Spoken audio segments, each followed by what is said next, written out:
सभी दोस्तों का चाणक्य नीति यूट्यूब चैनल पर स्वागत है।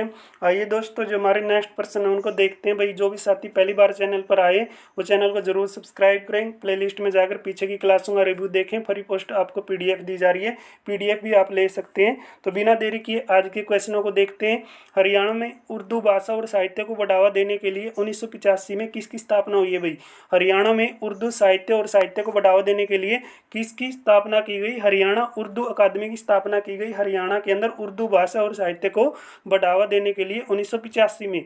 नेक्स्ट क्वेश्चन आता है, उस त्योहार का नाम बताओ भाई जो कुरुक्षेत्र जिले में बनाया जाता है भगवत गीता की याद में। तो वो त्योहार कौन सा हो जाएगा? भगवत गीता जयंती समारोह, जो आपका दिसंबर महीने में मनाया जाता है। नेक्स्ट क्वेश्चन में बात की गई है भाई, क्वेश्चन देखो कितना बड़ा बना दिया, लेकिन सिंपल सा प्रश्न पूछा है, रॉक गार्डन के निर्माता कौन है? भाई तो रॉक गार्डन के निर्माता कौन हो जाएंगे? नेक चंद सैनी। तो नेक चंद सैनी के बारे में थोड़ा पढ़ लेते हैं। अगर आपसे पूछे भाई नेक चंद सैनी का जन्म कब हुआ है, तो आपने जवाब देना है 1924 में। मृत्यु कब हुई है? भाई 12 जून 2015 को। अगर आपसे पूछ ले भाई इसको कौन सा अवार्ड मिला है, पद्म श्री अवार्ड से ये सम्मानित हो चुके हैं। और ये जो आपका गार्डन बनाया गया है सुकना झील के पास बनाया गया है, लगभग बात की जाए 40 एकड़ से भी ज़्यादा ये फैला हुआ है। ठीक है ना, 40 एकड़ में ये फैला हुआ है, 40 किलो में। तो नेक्स्ट क्वेश्चन आता है भाई, फरवरी में प्रतिवर्ष स्टेट्समैन विटेंज कार रैली का आयोजन किया जाता है जिसमें पहाड़ी को पार किया जाता है सोहना, मोरनी, पंचकुला, सोनीपत। तो इसमें सही जवाब क्या आएगा भाई, बताओ। तो सही जवाब आपका क्या आने वाला है? सोना। तो सोना कार रैली भाई कब आयोजित की गई? मैंने कम्युनिटी में आपको क्वेश्चन पूछा था, अब आपको पता होगा। तो इसका जवाब भाई कमेंट बॉक्स में बताना, सोना कार रैली का आयोजन पहली बार कब किया गया था। ठीक है ना भाई। नेक्स्ट क्वेश्चन आता है,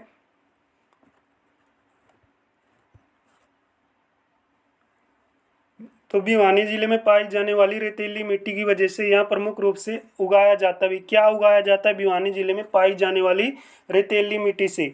तो क्या उगेगा भाई रेतीली मिट्टी से? आपका बाजरा उगेगा। ठीक है ना भाई। तो बाजरा आपका किससे उगेगा? रेतीली मिट्टी से क्या हो जाएगा? उगेगा। तो इसके मूल स्थान के विषय में विद्वान इसे चीन व अफ्रीका का पौधा बताते हैं, जबकि कुछ इसे भारत का ही मूल पौधा बताते हैं। भारत में इसकी कृषि शताब्दियों से होती आ रही है, लेकिन हमने इतना याद नहीं करना है। हमें क्या पता होना चाहिए? एक तो ये पता होना चाहिए भाई बाजरा कौन सी फसल है, रबी की फसल है, खरीफ की फसल है। और एक ये हमें पता होना चाहिए ये कौन सी मिट्टी में उगाया जाता है, रेतीली मिट्टी के अंदर ये उगाया जाता है। बस इतना याद कर लो भाई। ठीक है, ये कौन सी फसल है? खरीफ की फसल है। हरियाणा में भाई टिम्बा और जो आपका सैंडल हिल्स और ताल या हार्ड ग्राउंड के रूप में वर्गीकृत किया जाता है। तो ताल में खेती करना विशेष रूप से है भाई। बताओ, हरियाणा को टिम्बा या सैंडल्स और ताल या हार्ड ग्राउंड के रूप में वर्गीकृत किया जाता है। तो ताल में खेती करना सिंचाई रूप है कौन सा भाई? कठिन रूप है। कौन सा रूप है? कठिन रूप है। हरियाणा और अच्छी गुणवत्ता वाले किस्म जो बासमती चावल है वो कहाँ पे उगाए जाते हैं? तो बासमती चावल आपके करनाल में। करनाल को क्या बोला जाता है? क्या बोला जाता है भाई? दान का कटोरा, चावल नगरी। ठीक है ना, तो इसको चावल नगरी के नाम से भी जानते हैं। लेकिन मैंने बताया था आपकी लगभग 48 प्रकार की जो किस्में हैं चावल की, वो कहाँ पर उगाई जाती है? कैथल के अंदर उगाई जाती है। तो याद कर लेना भाई, दान का कटोरा सर्वाधिक चावल जो आपका होता है वो करनाल के अंदर होता है। और इसको आपका हरियाणा का दान का कटोरा भी बोला जाता है, हरियाणा का पेरिस भी कहा जाता है भाई। ठीक है, हरियाणा का पेरिस किसको बोलते हैं? करनाल को बोलते हैं भाई। गन्ना आपका यमुनानगर में हो जाएगा। कपास आपकी कहाँ पे हो जाएगी? सिरसा में। कपास और गेहूँ, ये याद कर लेना भाई, वेरी वेरी इंपॉर्टेंट चीज़ है जो आपके सामने आई है। तो महेंद्रगढ़, भिवानी, सिरसा और हिसार ये सब क्षेत्र क्या भाई? रेतीले हैं। तो महेंद्रगढ़, भिवानी, सिरसा, हिसार क्या हो जाएंगे? रेतीले हो जाएंगे, जहाँ पे अत्यंत हल्की मिट्टी पाई जाती है। ये मिट्टी बालू का प्रधान दोमट मिट्टी कहलाती है। इसमें चूने के अंशों का क्या पाई जाती है भाई? ज़्यादा मात्रा पाई जाती है। ये मिट्टी सिरसा जिले के दक्षिण भाग से फतेहाबाद, हिसार, भिवानी, महेंद्रगढ़ जिलों में मिलती है भाई। ठीक है ना, देख लेना भाई कौन कौन से जिलों में मिलती है। पूरी पीडीएफ आपके सामने आ रही है। तो एक एक प्रश्न आपके लिए जरूरी है। हरियाणा की मौजूदा 13वीं विधानसभा में सदस्य बताओ भाई। तो सदस्य तो आपके 13वीं विधानसभा में 90 होंगे। 14वीं विधानसभा वर्तमान में भाई, क्योंकि ये जो आपके सामने पीडीएफ है ना, ये क्या पढ़ रहे हैं हम? पिछली परीक्षाओं के very very important person, NTA based person हम इनको कह सकते हैं। क्योंकि कॉमन एलिजिबिलिटी टेस्ट आपका किसने लिया? एनटीए ने लिया। एनटीए ने हरियाणा जी की कौन सी उठाएगी जो आपकी पिछली परीक्षाओं से क्वेश्चन आए वही बार बार जो आपके एग्जामों में आ चुके हैं, वो प्रश्न एनटीए ने पूछे थे और इसी बेस पे बच्चों की डिमांड पे मैंने ये सीरीज शुरू की है। तो 2014 में हरियाणा विधानसभा के चुनाव भाई श्री मनोहर लाल खट्टर के निर्वाचन क्षेत्र से विजयी हुए। यानी कौन से क्षेत्र से भाई मनोहर लाल खट्टर जीते थे? करनाल से जीते थे भाई। कितने वोटों से जीते ये आपके सामने आता है। हरियाणा में मुख्य रूप से चावल का खेती कहाँ पे होती है भाई? चावल की खेती आपकी करनाल और कुरुक्षेत्र में होती है। हरियाणा में आपकी जो बताई गई है भाई यूकलिप्टस के पेड़ लगाए जाते हैं भाई। पेड़ लगाए जाते हैं तो क्या होता है? तेजी से बढ़ने वाला और मजबूत, क्या ये आपका, सॉरी दोस्तों, तेजी से बढ़ने वाला और मजबूत पेड़ है आपका कौन सा? यूकलिप्टस, ठीक है ना भाई। यूकलिप्टस जो आपका पेड़ लगाया गया तेजी से बढ़ने वाला और मजबूत पेड़ है। इसका आर्थिक महत्व ये भी है कि इसका उपयोग उद्योगों में लुगदी के रूप में किया जाता है, कागज बनाने के रूप में प्रयोग होता है भाई। ये राजमार्गों और बंजर भूमि पे उगाया जाता है। तो गुड ईयर जो आपका टायर कंपनी है 1992 में हरियाणा के कौन से जिले में लगाई गई भाई? आपकी बल्लभगढ़ के अंदर लगाई गई भाई, ठीक है ना। इम्पोर्टेंट है ये भी आपका। आज़ादी के बाद हरियाणा भारत के राज्य के रूप में भारतीय संघ का हिस्सा बना, 17वां राज्य बना था भाई। तो हरियाणा का जो हिस्सा आया बांडा वो कितना आया? 35.18, लगभग बात की जाए 44,212 वर्ग किलोमीटर। तो हरियाणा में अगर पॉइंटों में बात की जाए भाई कितना क्षेत्र हरियाणा का बांडा आया है? तो 35.18। हरियाणा में अंतिम बार राष्ट्रपति शासन कब लागू किया गया? 1991 में भाई, ठीक है ना। 3 बार लग चुका है। एक बार आपका 2 नवंबर 1967 को, एक बार आपका 30 अप्रैल 1977 को और तीसरा आपका 6 अप्रैल 1991 को लगा है। हरियाणा की सीमाओं की स्थापना के लिए गठित आयोग का अध्यक्ष कौन था भाई? न्यायमूर्ति जे.सी. शाह। तो जे.सी. शाह आयोग का गठन कब किया गया? कई बार आता है क्वेश्चन। तो कब किया गया भाई? आपका 22 अप्रैल 1966 या 23 अप्रैल 1966। तो 23 अप्रैल 1966 को किया गया भाई, ठीक है ना। 23 सितंबर 1965 को किसका गठन किया गया था? सरदार हुकम सिंह आयोग का गठन किया गया था। 2018 के कॉमनवेल्थ गेम में भाई हरियाणा के विनेश फोगाट, तो हरियाणा के विनेश फोगाट किस खेल से संबंधित हो जाएंगी? कुश्ती से संबंधित हो जाएंगी। ये भाई आपकी 50 kg यानी 50 kg में कुश्ती करती है। ये वेरी वेरी इंपॉर्टेंट पर्सन है। विश्व औषधीय वन जो लगभग 5300 एकड़ क्षेत्र में फैला हुआ है, हरियाणा की किस स्थिति में आता है भाई? ये हरियाणा में कहाँ पे आता है? मोरनी हिल्स आपका कहाँ पे हो जाएगा? पंचकुला में। तो सबसे ऊंची चोटी पूछे भैया आपको 1514 यानी 15-14 मीटर हरियाणा की सबसे ऊंची चोटी है, ये आपकी मोरनी के अंदर है भाई। हरियाणा में कौन सा जिला हरियाणा सरकार द्वारा स्थापित पुलिस मित्र कक्ष का उद्देश्य नहीं है भाई? पहली बार अपराधियों को बदलने का अवसर देना, ये आपका मित्र पक्ष का उद्देश्य नहीं हो जाएगा। तो 14 नवंबर 2019 को हरियाणा मंत्रिमंडल में कृषि और किसान कल्याण मंत्री पूछा भाई श्री जयप्रकाश दलाल, लेकिन आपने वर्तमान का पता होना चाहिए। वर्तमान में कौन है बताइए भाई? तो वर्तमान में बताना भाई, ठीक है ना, कौन है। लगता फिर पीडीएफ उल्टी आ गई। चलो भाई, उल्टी आ गई तो ऐसे घुमाएंगे फोन को भाई। सारे क्वेश्चन आपको क्लियर से होते हैं, ठीक है ना, चिंता ना करो। आपका एक एक पर्सन इम्पोर्टेंट है। तो नेक्स्ट पर्सन आता है भाई आपके सामने, निम्नलिखित में से कौन सा, तो कौन सा भाई आपका क्या है? HSGDA का मुख्य उद्देश्य है हरियाणा में स्मार्ट गांव विकसित करना। संबित पुनिया भाई, ठीक, सॉरी दोस्तों, सविता पुनिया। तो सविता पुनिया 2018 की अर्जुन अवार्डी है, जो कि सिरसा हरियाणा की रहने वाली है। ये किससे जुड़ी हुई है भाई? आपकी ओक्की से जुड़ी हुई है, ठीक है। किससे जुड़ी हुई है? ओक्की से। चंद्रशेखर गुरेरा एक आपके क्या आएंगे? एक आपके हो जाएंगे कार्टूनिस्ट। क्या हो जाएंगे भाई? आपके कार्टूनिस्ट। ये आपके वर्तमान में गुरुग्राम में रहते हैं। निम्नलिखित में से किसे हरियाणा का कालिदास कहते हैं? दीपचंद मेमन को हरियाणा का कालिदास बोला जाता है। सुरेंद्र शर्मा ने हरियाणा में किसका योगदान दिया भाई? हास्य कविता का योगदान सुरेंद्र शर्मा का रहा है। गुलाम फरीद सवारी, तो क्या है? गुलाम फरीद सवारी एक प्रमुख गायक थे भाई, किसके? कव्वाली के। तो कव्वाली के प्रमुख गायक थे भाई कौन? आपके गुलाम फरीद सवारी। हरियाणा का एक जिला भारत का अग्रणीय मशरूम उत्पादक था भाई आपका सोनीपत, ठीक है ना। सोनीपत आपका अग्रणीय जिला है। हरियाणा में साहिबी, मारकंडा, तरंगी और कृष्णावती किसके नाम है भाई? ये नदियों के नाम दिए गए हैं। बिल्कुल आसान है भाई, ये तो सभी बताएंगे। हरियाणा में मोतीलाल नेहरू स्पोर्ट्स स्कूल कहाँ पे आएगा? सोनीपत में। राई सोनीपत में बनाया गया भाई। ये कब स्थापित हुआ था? 1973 में।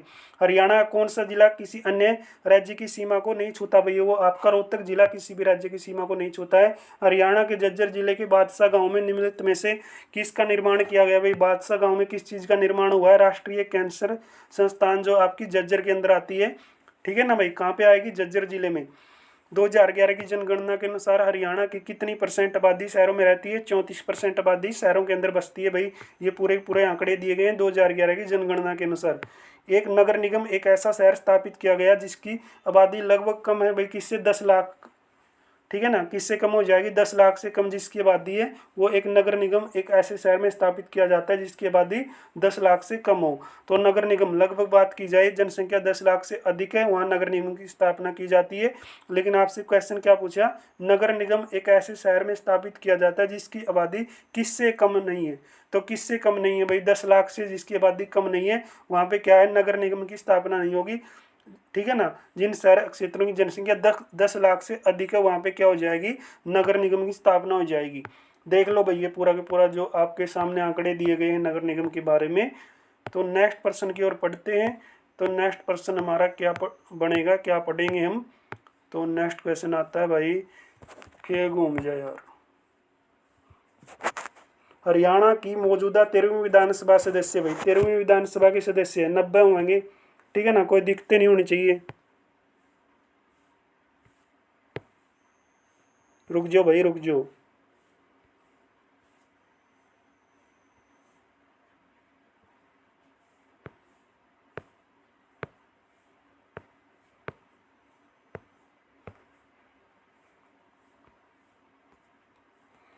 रुको दोस्तों, देखेंगे कहाँ तक पढ़े हमने।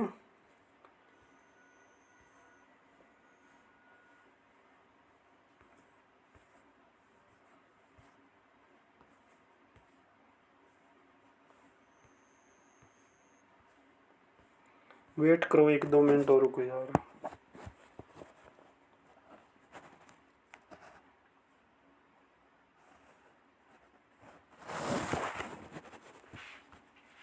क्वेश्चन सीरियल नंबर देखें भाई, 583।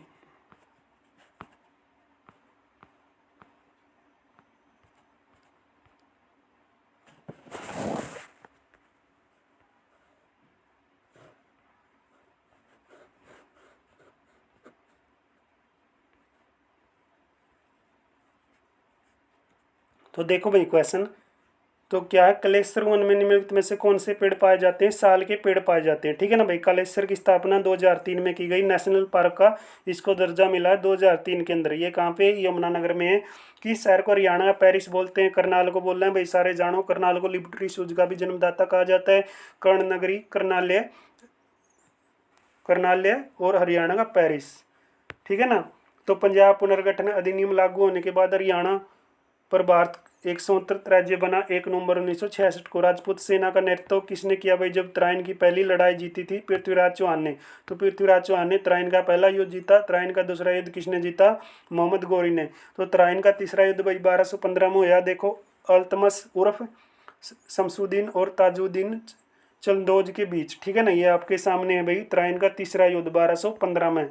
न्यायमूर्ति जैसी शाह भाई, यानी न्यायमूर्ति जैसी शाह की अध्यक्षता में शाह आयोग भारत सरकार द्वारा निर्धारित किया गया। कब किया गया था? मैंने आपको बता ही दिया। विभाजित करें और हरियाणा और पंजाब की सीमाओं को स्थापित करें। तो 14 नवंबर 2019 को हरियाणा मंत्रिमंडल में मंत्री कौन बने भाई? श्री जयप्रकाश दलाल बने थे भाई। ठीक है ना, कौन बने दोस्तों? जयप्रकाश दलाल। वर्तमान में कौन है? हरियाणा राज्य कृषि विपणन बोर्ड सोनीपत के गनौर जिले में स्थापित किया गया है, इंडिया इंटरनेशनल आर्टिकल्चर मार्केट के रूप में भाई। ठीक है ना, कौन सी market? India international agriculture market. भारतीय वैज्ञानिक जो आपकी कौन है भाई? गगनदीप कंग। जो ट्रांसलेशनल क्या है? Health science and technology institute Faridabad की कार्यकारी निर्देशक खबरों में बनी भाई। किन कारणों से आई ये खबरों में? ये आपकी आई थी भाई, सोसाइटी फैली के रूप में चुनी गई। तो क्या है? सोसाइटी फैली के रूप में चुनी जाने वाली पहली भारतीय महिला वैज्ञानिक है भाई आपकी। दिनांक 1 अप्रैल 2019 को अम्बाला के अलावा हरियाणा का कौन सा संसदीय क्षेत्र अनुसूचित जाति वर्ग के लिए आरक्षित है? सिरसा। यानी सीधा सा प्रश्न पूछा भाई, आपकी लोकसभा की 2 आरक्षित सीटें कौन कौन सी हैं भाई? तो ये आपकी आ जाएंगी 2, सिरसा और अम्बाला। नेक्स्ट है, हरियाणा की महिला मुक्केबाजी चैंपियन कौन है भाई, जिसने अंतर्राष्ट्रीय मंच पर अपने पहले प्रदर्शन में फरवरी 2019 से लेकर 17वें जो आपकी स्टैंडेजा मेमोरियल बॉक्सिंग टूर्नामेंट खेला गया उसमें रजत पदक जीता? यह है भाई मंजू रानी। गुग्गा नोम भी अगस्त या सितंबर के महीने में हरियाणा में मनाया जाता है। तो ये एक धार्मिक त्यौहार है जो किससे संबंधित हो जाएगा? सांपों की पूजा से आपका ये त्यौहार आएगा। नेक्स्ट आता है भाई, नेक्स्ट ऐसे देखो भाई, और क्या है भाई, पीडीएफ के पेज ये पता नहीं को करो रहे हैं यार। 1294, 1295। सूरजकुंड अपने वार्षिक मेले जैसे कि सूरजकुंड मेले के लिए भी जाना जाता है। यह मेला मुख्य रूप से कहाँ पे लगेगा भाई? आपका पता ही है, फरीदाबाद में लगता है। देश भर से आमंत्रित जो शिल्पकार है उनकी सहायता से, ठीक है ना भाई। यहाँ पे क्या है, फरवरी महीने के अंदर ये मेला लगता है। हरियाणा में आयोजित होने वाला कौन सा भाई अंतर्राष्ट्रीय मेला या मेला प्रत्येक वर्ष भारत के राज्यों में प्रमुखता से देखा जाता है? इसमें थीम राज्य कौन से होते हैं भाई? सूरजकुंड अंतर्राष्ट्रीय क्राफ्ट मेले में थीम राज्य भी होता है और एक आपका कौन सा होता है, थीम कंट्री भी होता है भाई। सुरेंद्र शर्मा हरियाणा के एक प्रसिद्ध कवि थे भाई, बताओ ये आश्चर्यरस लेखक थे, ये कहाँ से थे आपको पता होना चाहिए। तो ये कहाँ के थे भाई? महेंद्रगढ़ जिले के नांगल चौधरी गांव से संबंधित। पंडित श्री राम शर्मा स्वतंत्रता सेनानी भाई, महात्मा गांधी के साथ इन्होंने किस आंदोलन में भाग लिया? जो आपका चौथा आंदोलन था, असहयोग आंदोलन। तो रोहतक से निकलने वाली उनकी एक पत्रिका हरियाणा तिलक भाई, ये एक कौन सी पत्रिका थी? साप्ताहिक पत्रिका थी। कब निकाली गई भाई पता है किसी साथी को? तो बता देना भाई कब निकाली गई थी, ठीक है। तो ये इंपॉर्टेंट पत्रिका है इनकी। मोर्न हिल्स हरियाणा के कौन से जिले में आवा है? पंचकुला में आवा है। तो 13 से क्वेश्चन देख लो। हरियाणा में 8 है भाई जहाँ पशुओं और पक्षियों और वनस्पतियों को संरक्षण दिया जाता है। तो वो आपका क्या भाई? प्राकृतिक उद्यान, जैव विविधता उद्यान, संरक्षित उद्यान या वन्य जीव अभ्यारण्य भाई। 8 ही आपके क्या है? वन्य जीव अभ्यारण्य भाई, ठीक है ना। ये भाई आज के हमने क्वेश्चन किए, जो आगे भी करेंगे दोस्तों। आप हमारे साथ बने रहें और ये देख ही लो, ठीक है ना भाई। इस पेज के तो देख ही लो जितने भी हैं। 1301 पे आ गया। हरियाणा का उत्तर का हिस्सा भाई पंजाब के हिस्से से गिरा हुआ है आपका हिमाचल प्रदेश। शिवालिक श्रेणी यानी किस नदी का शिवालिक की श्रेणियों से उद्गम स्थल बनेगा आपका? ये आपका कौन सी से बनेगा भाई? गग्गर, अकरा तथा मारकंडा नदी से, ठीक है ना भाई। यानी ए और बी हमारे दोनों आंसर बनेंगे इसमें। तो आरक्षित वन क्षेत्र भाई जो जिले की शिवालिक पहाड़ियों से सीमित हो जाता है वो आपका पंचकुला और यमुना का जो स्थल बनाया गया वो हो जाएगा, ठीक है। तो पंजाब हरियाणा के लिए एक सामान्य संस्थान पंजाब हरियाणा उच्च न्यायालय, जो आपका वास्तुकला का एक कथाकार भी है भाई, चमत्कार दिखाता है। प्रसिद्ध फ्रांसीसी वास्तुकार ली कार्बूसियर कौन से देश के निवासी थे भाई? आपके फ्रांस के थे। तो ये न्यायालय परिसर कहाँ पे बनाया गया है? चंडीगढ़, रेवाड़ी, दादरी नू। तो ये आपका न्यायालय क्षेत्र बनाया गया है चंडीगढ़ में। दोस्तों इस पीडीएफ में कुछ पेज आपके सामने उल्टे सो रहे हैं तो इसके लिए माफ़ी चाहता हूँ, लेकिन आपके सामने ये इंपॉर्टेंट पीडीएफ है, चिंता मत करो। मैं आपके पास ये पीडीएफ सेंड कर दूंगा भाई, मैसेज कर देना, आप इसमें आराम से अपना प्रैक्टिस कर लेना भाई, ठीक है ना। तो दोस्तों मिलांगे अपने जो भी बचे हुए पर्सन उनके साथ। तब तक आप सभी का बहुत बहुत धन्यवाद, आप हमारे साथ जुड़े रहें। और जो भी साथी पहली बार आए हैं वो चैनल को ज़रूर सब्सक्राइब करें। तो मिलता है नेक्स्ट क्लास में, तब तक आप सभी का बहुत बहुत धन्यवाद। Best of luck, stay home.